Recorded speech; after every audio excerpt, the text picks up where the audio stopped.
Once more, we play our dangerous game. I just had a customer message me saying, still not delivered in all caps. And I looked at the tracking and it said delivered. Normally I would ask more questions, but it was all caps. So I was just like, all right, I'll refund you. And then I canceled the order so they can't leave a review. You do not want to have all caps people as customers. Okay, check this out. This is something really special. This thing looks pretty dumb, but this will allow me to do something you have all been asking for. And by all, I mean several of you. A bunch of people have asked about the painting process, and I've had sort of two reasons for not showing it. The one is because it's kind of a trade secret. The second is I just can't film it because it's inherently something that requires two hands. But so many people are asking for it that I think I'm just gonna do it. It's also not that it's difficult, it's that it's actually that it's not that difficult. I have a bit of an arts background, so like this stuff is pretty easy for me. Maybe it wouldn't be so much for other people, but regardless, we're just gonna wrap the phone in plastic. Gonna use that thing and I'm gonna show you how it works, but a little later because we gotta do all the morning stuff. The seed that you plant today, tomorrow will be a tree. Oh yeah, the old morning roundup. Today feels like a listening to the Beatles day, but I definitely can't show that on YouTube. Well, we've got Gort. Gort is printing. This was a Tupac. I already put him over here. This was a Sauron, who is over here. Another T-Rex, printing admirably. That's the last thing this printer printed, and we're doing another one. Somebody ordered two, one green, one gold, I think. Thankfully, this D20 is printing okay. There was a seam somewhere. Oh yeah, here. But I think I can just sand it down. It'll probably be all right. If there was a seam on something small, generally I would reprint it, but these D20s are a biatch to print, as you guys know. So, you know, you work with what you got. Saber-toothed skull, larger than life, got done. And this one is printing as well. The last spool got down to just the tiniest amount, so I probably should have printed it less quickly, slower than I did. This is going to be a Mimic trash can. Anyone that plays D&D, which I don't really, but a Mimic is something that is like a monster, but it's hidden in an everyday object. And this is a normal looking trash can that has a monster hidden in it. Very thankfully, the Einstein, full-size Einstein trash can got done. This is actually the first trash can I ever designed. And it has a tendency to kind of layer shift around here. And I did some tweaks and stuff, but it still happens occasionally. This one did just fine, so I am very happy about that. We got Sauron here. They're going for jet black, which is sort of an onyx look, I guess you could say. And it's going to be pretty awesome. Nosferatu going out the door. White footstop, a foot-shaped doorstop. Big old Sharko. Time to paint those eyes. That orange cat I was talking about, we always do the yellow eyes on them. Very Garfield-esque. Now we got some packages to drop off. Safety first, just like clockwork. I feel like there's a lot of people that don't want to strive for difficult goals because they're kind of afraid of being like unhappy when they do it. The thing they should realize is if you never strive for anything, you're just gonna be unhappy anyway. Yeah, I leave my car running. This is East Texas. Nothing's gonna happen. Just another day at Klein's. All too easy. Remember, life is a vale of tears.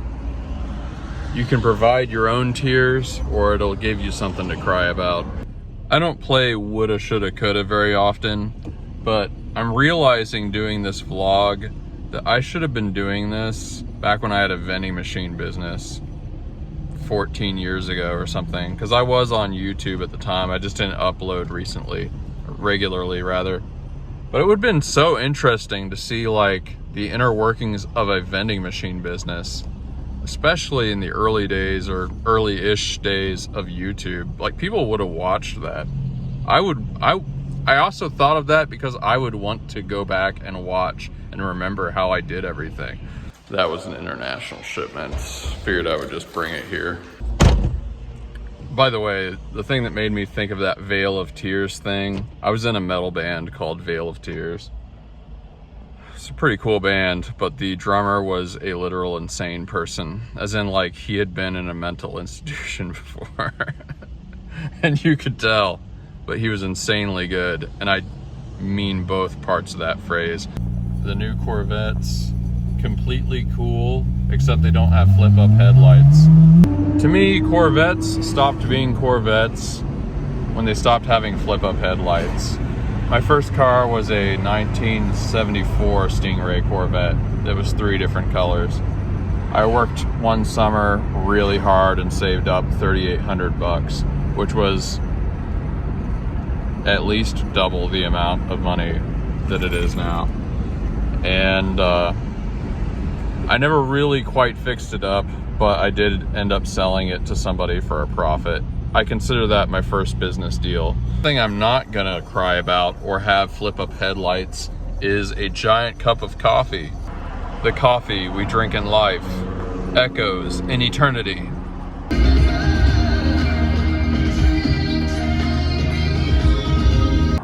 Wow, I'm hearing an ice cream truck somewhere, or I did, but I don't see it.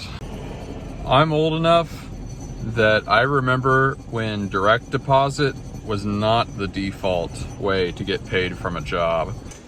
I think now that Tears for Fears is really old, they should call themselves Tears for Years. Well, we're gonna get a bunch of things ready to paint, and then for the first time ever, you guys are actually gonna see how it works. We've got Gort, the, what would you say, antagonist from The Day the Earth Stood Still. David, obviously he is quite blue. Tupac, just a couple of stringies here and there. We got these guys too. I'm pretty sure the plural of conundrum would be conundra. That is a word I wish I used more. Before you guys see painting for the first time, I want to tell you a little bit about the paint pit. We're gonna take a little trip around it. So the largest room in this side of the facility is this room. And when I got it, I made a deal with the landlord to get the second half for cheaper than I got the first, 33% cheaper. And I decided I really needed an indoor negative pressure paint booth. It's almost the size of this room. Just that much is left. So what we were doing before all this is we're painting outside pretty much since the beginning of the business. And you know, it worked, but it sucked really bad because it's windy, because it's hard not to get paint on things that you shouldn't get paint on. And really, you don't even understand how much you waste paint when you're using paint outside, right? It's just the wind gets in the way and it sucks. So there were a lot of iterations of this. I started this in a house, and we used to do this. We used to do the painting in this over this covered porch area, which was like where you parked your cars. So when the cars weren't parked in there, it could be used for paint. Then there was this little fenced in area outside that I did painting in for a long time. And then at a certain point, I was trying to use canvas and stuff and like old bed sheets from Goodwill. I have no idea what just fell. But I was trying to use stuff like that to kind of enclose the area and make a booth, but it's still outside and it's just really hard to do that. So that's why I wanted to make this such a priority when we got the new place, or the new half of the place at least. So it is ventilated with this fan, and like I said, it takes up most of the room. This is like one of the big secrets of the business right here. So we are going to go in. Don't expect this to look good, but this is it. This is the one room of this facility. Actually, there's another one, but it's not very significant, that you haven't seen yet. This is where the magic happens. You guys cannot even imagine how much, I should have a mask on even when I'm not painting. You can't even imagine how much paint has been done here. You can see that this plastic rat is gray on the bottom, and even the walls and stuff are pretty painted. Yeah, I don't really super want to be in there without a mask. But it's been a long time since I painted anything in there, so it's less bad. But yeah, I've said that the models, a lot of times customers, I shouldn't say a lot of times, every once in a while a customer will ask me how it's painted, and I'll say airbrushing, because airbrushing sounds nice and it's kind of the same thing. Or I might say I'm an airbrush artist, which is true. I do have an airbrush, and I used to use it for smaller things, but even I don't have anything that I actually still need to use the airbrush for. It's just fun now, I guess. Spray paint just sounds like cheap. When somebody hears something like, ooh, it's spray painted, it sounds like a piece of crap. So you don't want to say that, because people are going to get the wrong impression. They're not thinking about the fact that like all of that amazing graffiti art and stuff you see is all done with spray paint. It's because nobody sees that. Like, for the most part, graffiti is illegal, or it's done illegally. So like, they're not understanding that spray paint can look really cool, and it shouldn't matter anyway, because it looks like the pictures they're clicking on. But just to avoid that entire discussion, I say I airbrush things. And really the difference between spray painting and airbrushing is academic. I mean, airbrush is spray paint. It's the, you know, the only difference is it flows faster, I guess you could say. So it's not even really dishonest. Maybe strictly speaking, it's dishonest, but you're giving people a more accurate picture, which seems like the point of honesty. So I don't know. I tell people I'm an airbrush artist, but it's spray paint. So we're gonna wrap you in plastic. We're gonna put you in this thing, and then I'm gonna mask up, and then you're gonna see the super secret proprietary process.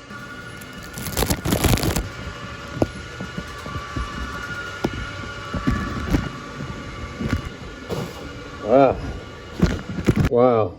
It's a good thing this isn't going to be seen by thousands of people. Here we go. All right. Probably can't even hear what I'm saying, but this is our test run. So I've gotten, actually maybe I can reverse the camera. Okay, that's not working real well. So I've gotten a real education in spray paint. This is not the best silver I've ever had. It's not quite as shiny as the Rust-Oleum, but this was on super duper duper sale somewhere like a year ago. So I bought a bunch of it, and it works good enough. The point is to make it look like the pictures. So it's not coming out as strong as it needs to, actually. Maybe I'll use something else. Yeah, I have a little bit of this left. I remember this working pretty well. Okay, that's empty. Here's another can. See if this works. Okay, that's pretty empty too. Here we go, let's get a fresh can.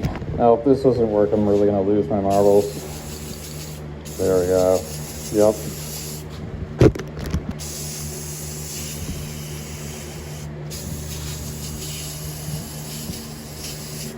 And you just kind of cover it like this. I like to do up and then down. The back.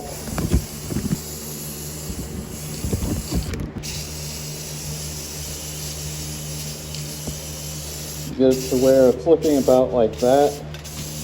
And then we're gonna turn it upright. There we go. Revealing all the stuff that needs colored. Now you guys are seeing something really significant here because my metallics look so good.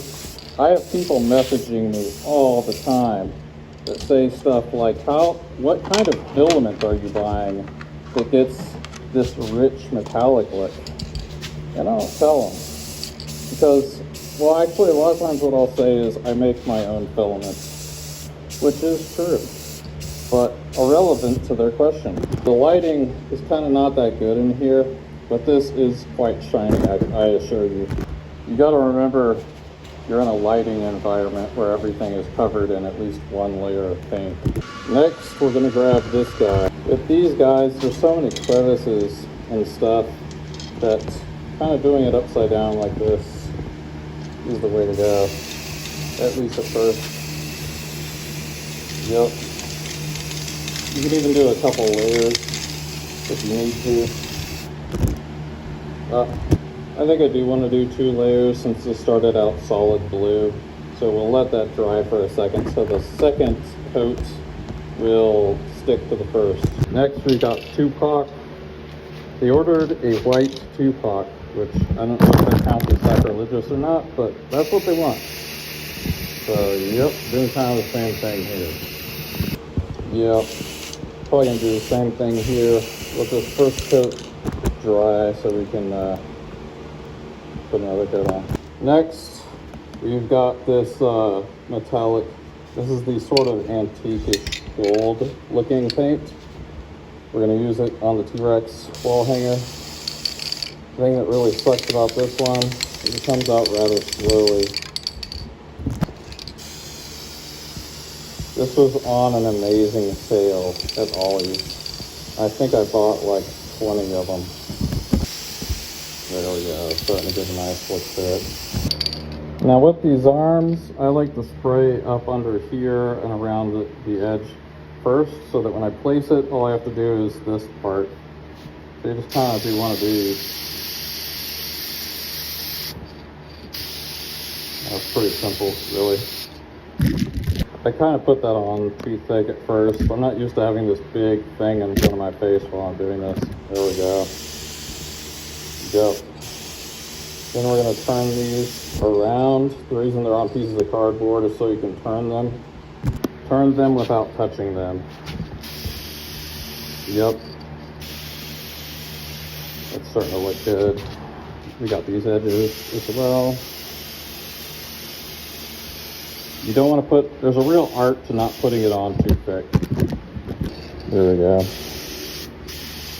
These should turn out without any real blank spots. We're going to repeat the process. There's a bunch of greens that I use. This is probably my favorite, Rust-Oleum. Always nice. And you can see how beautiful it looks. Gives you that real like Jurassic green color. Kind of rotate it. Oh yeah, it's looking like something that would be really cool in like a little kid's room, which is where most of this stuff ends up, or at least most of the dinosaurs. Other side. You'll notice how I'm just being really brief with this kind of green because it comes out much faster than the gold did. It's not really that complex, but at scale, if you're doing a whole bunch of orders, you have to really know what's going to leave runs, what's thick enough, what's going to turn out looking good, and so on. Repeating the process before with the arms. It's a little hard to get in between there, but that's something you need to do as well. It's hard not to get yourself sometimes. All right, now time to rotate. You have to be really careful while you're doing this so nothing knocks over. Yep, there we go. That's looking pretty good. You might hit this with a couple spots once it dries, but it's most of the way there. This is probably dry enough that we can move it. So try to do this.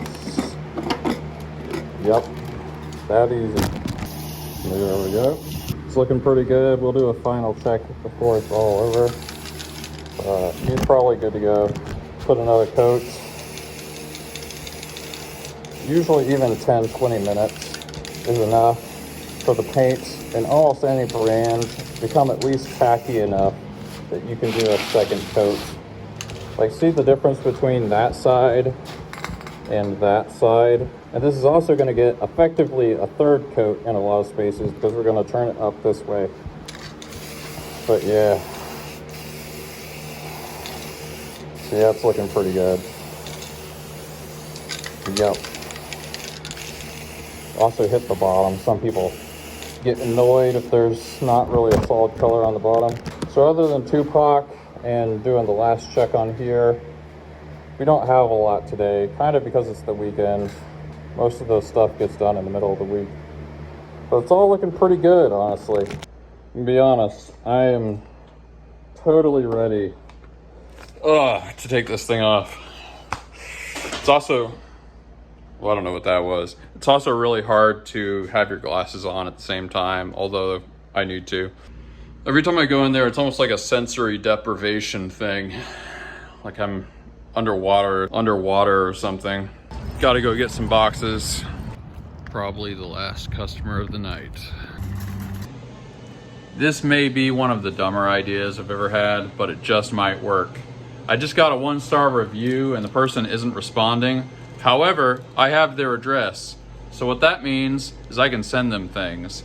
And I got a bunch of unicorn stickers, 3x5 cards, and a bunch of $1 bills. And envelopes. What I'm gonna do is I'm going to put these all over the 3x5 cards and thank them for their business, attach $1 with one of these stickers, and beg them to change, not really beg, but ask them to reconsider their 1-star rating. Because I know that people will open a package that has money in it. It's gonna be completely polite, nothing aggressive, nothing weird, other than the fact that this is something I'm doing. And again, it's gonna be covered in unicorns. And at least for a few weeks, I'm going to send them one of these once a week to just very, very lightly, passive-aggressively consider changing their review. A bad review, economically speaking, can cost you hundreds of dollars. So like $1 something for a stamp, which I also got, and just a little bit of money for this stuff and $1, that's actually a really good value, especially if I do it maybe 4, 5, 6 times. To me, that seems about where the diminishing returns would be. If somebody gets $6 in a refund and a nice, happy little message, and they don't do it, they're probably never gonna do it. Here it is, the grand plan.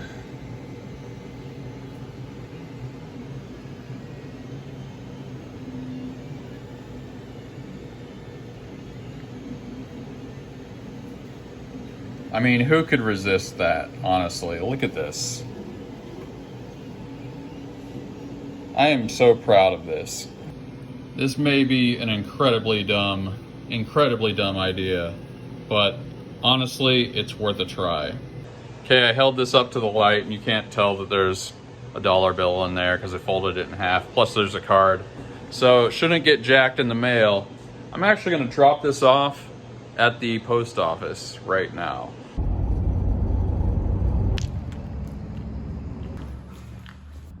I don't imagine they'll get mad about this, But if they message me and ask me if it was me or whatever, I'll just be like, oh yeah, I'll check with my daughter. Sorry about that. By the way, you did receive a full refund. Well, there goes nothing. Hey, it's a plan. Oh, what a day. Ugh. Another productive day on the books. I hope you enjoyed today's little peek behind the curtain when it comes to the painting thing. That's pretty fun. I guess what I'm grateful for today is, even though I got a bad review, I think I got like 6 good reviews. So that's nice. Yeah, well, let me know what you're grateful for in the comments. And yeah, tell me what your projects are, what you got going on, or whatever you want to tell me about. I read the comments. You might get a heart. Peace out, guys.